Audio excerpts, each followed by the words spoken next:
What's going on, everybody? Riley M. Welch here with the Riley M. Welch Presents. I know there's a lot of Riley in there. Today, I am joined with Alex Hughes. We were just talking right before where we've known each other in a way over social media for a few years now, but it's the first time talking to her. So, Alex, what's going on?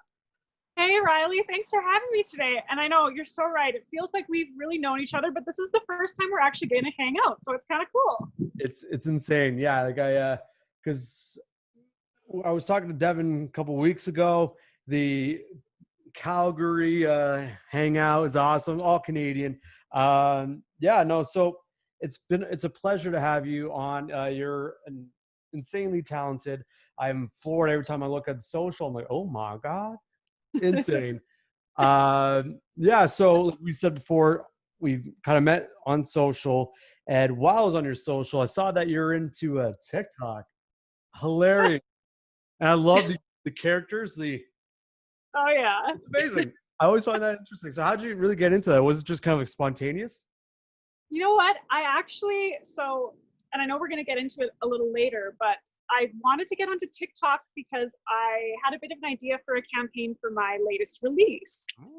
So I thought it'd be smart to at least post some videos and get some action going on there. But it's definitely taken a bit of a turn. Like I started doing some fun of those like outfit change videos and stuff. And people seem to be kind of into it. And now that I'm throwing up like music stuff, they're like, wait, we wanted you to be changing into cool outfits and stuff. So yeah. I'm trying to adapt, but I do find it a really fun platform because it's just creativity driven. So it's pretty fun. Yeah, that's not so smart. Because I was telling my buddy who's a musician, I'm like, you should get on TikTok, man. Get your like stuff on there. It's huge. Right. And then when I saw you do it, I'm like, see, point. Listen to me. But right. Yeah, it's great. Yeah. So I would have to say, what is like your outside of the clothing trend? What other TikTok trends do you love, and maybe you want to do later on? Sure. I'm a little bit obsessed with the ones where, and it's been a few different female and male vocalists that have done it, where they are doing impressions of different famous artists. And I love that. Like, I love playing around with my voice. So that's one that I'm working on right now. But there's tons of really fun trends. It's such a fun platform. Yeah.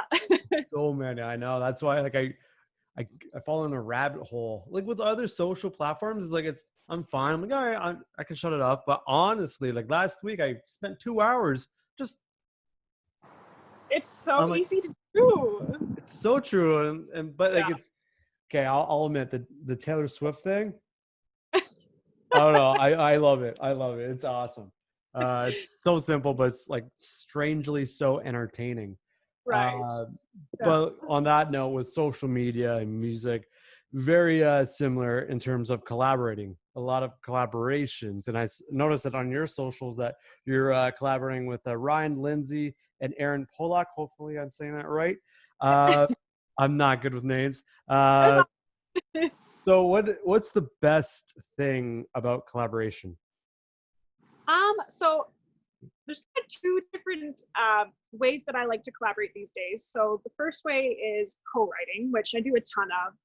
And I just think, I love writing solo, and you can get really introspective and come up with really cool stuff. But sometimes like 2 brains, 3 brains in a room, you just come up with so many more ideas, or ideas that you wouldn't have thought of yourself.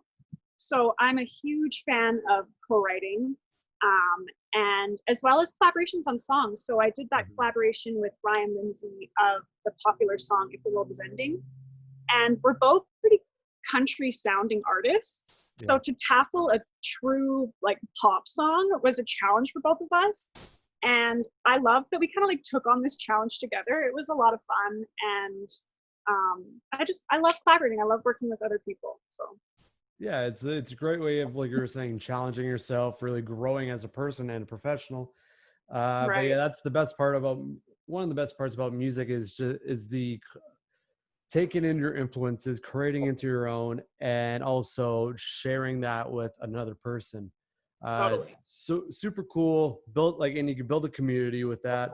But with music, there's when and before COVID shows, there's a lot of shows, especially for musicians. So do you have something in mind? Do you have a venue in mind where you're like, oh my God, this is pretty sweet. This is the best venue I've played in. Like, do you have one of those experiences? Yeah, so I was thinking about this. I was really looking forward to hopefully doing more festivals and stuff this summer, which obviously couldn't happen. Yeah. But last year I played the Coke stage at the Calgary Stampede. Yeah. Yeah. And growing up in Calgary, I'd always really looked up to this iconic stage. So that was a really big one for me. And I was kind of hoping that this year would be the year that would get, bigger and better and keep doing more of that.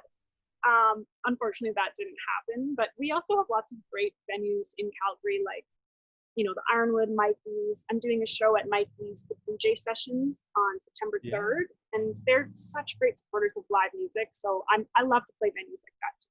Yeah. So when you play those venues, you get the inspiration to do like, I love it. It keeps driving me. But what are your musical inspirations?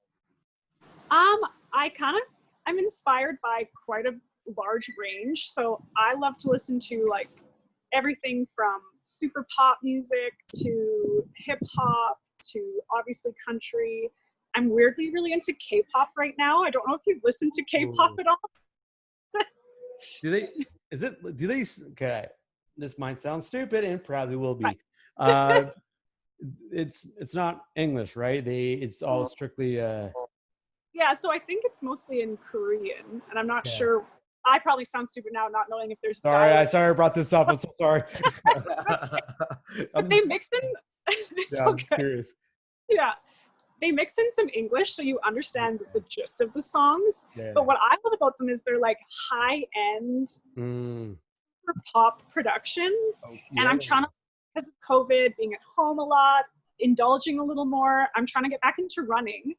And they're like the perfect BPM for running. So if you're looking for like a workout tune, I would highly recommend, there's a group called Blackpink, and like literally any of their songs are just banging. I could be wrong, but I think they're on James Corden, I think. And I saw them and I was like, wait, huh? What? Yeah, and they're like coming over to North America with like a bang. And it's like, great to see. It is great to see. Yeah. Totally. So as you mentioned, you love to be a songwriter and collaborating. And I always ask this to people, and I ask this to Devin. As a songwriter, what is your favorite like a lyric of all? Like, is it always changing, or is it that one lyric where it kind of drives you to do what you do? That's such a great question. And, I think, so I'll just tell you this little story because I have one set of lyrics in mind, and it's really obscure. So I was at the CCMAs many years ago, and I got to watch this songwriting round with Hillary Lindsey, who I don't know if you know Hillary Lindsey, but she's a huge hit songwriter. Like she wrote tons of Carrie Underwood stuff, lots of big name artists she writes music for.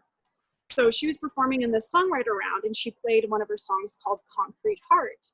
And I heard the song and I was like, this is a hit. Like someone's going to record it. And how cool is it that I got to hear it before it ever made it big? Mm-hmm. As it turns out, nobody ever cut it. So it never made it big, but the lyrics have always stood with me. So the lyrics are, I heard around town, you got a concrete heart. You've been dragged in the dirt and left in the dark. And I think it was those lyrics I was just like, oh, I think maybe I was going through a breakup or something, and I was just like oh. Yeah. Oh, no, I know. That's the beauty about music. They can find the right moment at the right time with the right song. Like everything can just go all together all at once. I know, like we all experience that that emotion. That like, because for me, Kip Moore is kind of like that, where he said, I forgot what it was off his latest album. But he said something. I'm like, oh my God, yes, yes, anyone, yes. Aww. But yeah, no, like that's great. Like this is why music is like the greatest thing, is that it has that power of connecting with people, and it at like a random time. It's so cool. But So you have a new single. Let's talk about it. I do, yeah. So Gentleman just came out, and it's a really fun, super pop country song. I haven't put out a really fun song in a long time. Yeah. So I think, especially since it's summer, I was excited to put out something that's just like feel good. It's not meant to be taken too seriously. So I'll give you a little bit of the backstory on it. I wrote this with my friends Aaron Pollock and Spencer Cheen. So Spencer Cheen is a producer who produced the song. Aaron Pollock is another incredible artist. And we were just kind of like hanging out, talking about, I think Aaron played this cool guitar hook and it was really feisty. So we're like, let's write this like sassy song. And for some reason, the idea of like, you ain't a gentleman kind of came up. And what does that mean? So it's like, you know, you're not chivalrous, you're not respectful, whatever. So we were all kind of talking about our experiences, and we ended up just creating this character. And it's this guy, I'm sure you know exactly the kind of guy I'm going to describe. So he's like, you can find him at the gym or the bar, and he goes fake tanning, and he whitens his teeth, and he thinks he's just the hottest and acts like he's the hottest. But he can just rub people the wrong way. And I think, you know, the guys, Aaron and Spencer, were saying, these guys ruin it for good guys. Right? Yeah, the Chets and the Chads. You can see exactly. You can see it all. You can see it in Toronto all the time. I'm like, oh, here comes the Chet. Hey, bro, here comes the Chad, bro. Oh yeah, oh yeah. That's exactly it. Oh yeah. And you know, I could definitely relate to like dealing with some of those guys in my earlier dating days. So we kind of ran with it and wrote this really fun and funny song about just calling these guys out. And it empowers us to just say, you know, we see what you're really about and we're not into it. And that's where Gentleman came from. That is no, it's a great idea, because like I was saying, I see it all the time, and it's like, for me, it's an eye roll. I'm like, bruh, what are you doing, man? Yeah, because like for me, you get to an age where like you just don't care about that kind of thing anymore. But you see that, like when I was in college, we had a high school right beside us, and then you just see a bunch of Chets and Chads, and we're just sitting there like studying for midterms, and see this Chad coming. I'm like, and then for me, like the church side came out. I'm like, well, who are you, bud? Get out of here. Who are you? like no girl likes that. No girl likes that. But yeah, no, it's a great idea to write that song because it's so relatable to everyone. And that one guy would go, I don't get it. Well, you're the Chad. You're the Chad of the group. Like, we all know that now. Perfect. So what's next? What's the next steps after this? Yeah, so during quarantine, I picked up some recording gear. So I'm kind of trying to learn how to record myself. Mm-hmm. And out of that, I've been collaborating with somebody out of England, and I'm working on another hopeful new song to release before the new year, fingers crossed. And then I want to do an EP by the end of 2021. So just kind of keep chugging away and trying to make the most of all of this. Like, it certainly sucks not being able to do gigs and all that kind of stuff, but I'm trying to use this time to remain creative and keep the momentum going in that end. So I'm grateful for the time, and yeah, gonna keep pushing forward. Whoa, England, eh? That's awesome. Look, that's great. Yeah. Gotta love social media. Honestly, it's funny. When I tell my friends, I'm like, I do a majority of my business on Instagram. It's insane. I just reach out. I'm like, hey, how you doing? Boom, boom. Like, let's work out on something. And then it's so funny how it just came to be like showing what people are doing. And now it's like, people are using it for business. People are using it for connections. And it's just a brand new world of like life. It's insane.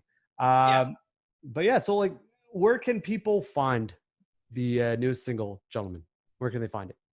Well, Gentleman is available on all streaming platforms, Spotify, Apple Music, wherever you download your music from, grab it there. And then I will be doing a radio release as well in the coming weeks, so stay tuned on my socials for that. And yeah, I have to ask, what's your socials? I'm not too sure. I think everyone needs to know that. Great question. Thank you for asking that. Gotta plug the socials. You have to plug it. Yeah. So Instagram at Alex Hughes Music. Facebook is Alex Hughes Official. Twitter is also Alex Hughes Music. And my TikTok is Alex H Sings if you want to get weird on there with me. Yeah, let's do it. Perfect. Yeah. Well, thank you very much, Alex, for coming on the Riley M. Welch Presents. It's been a long time coming. It's a great chance to connect and showcase your newest single. And then for everyone, all her social media will be down below as well as mine. With that being said, I'll see you around. Thanks so much, Riley.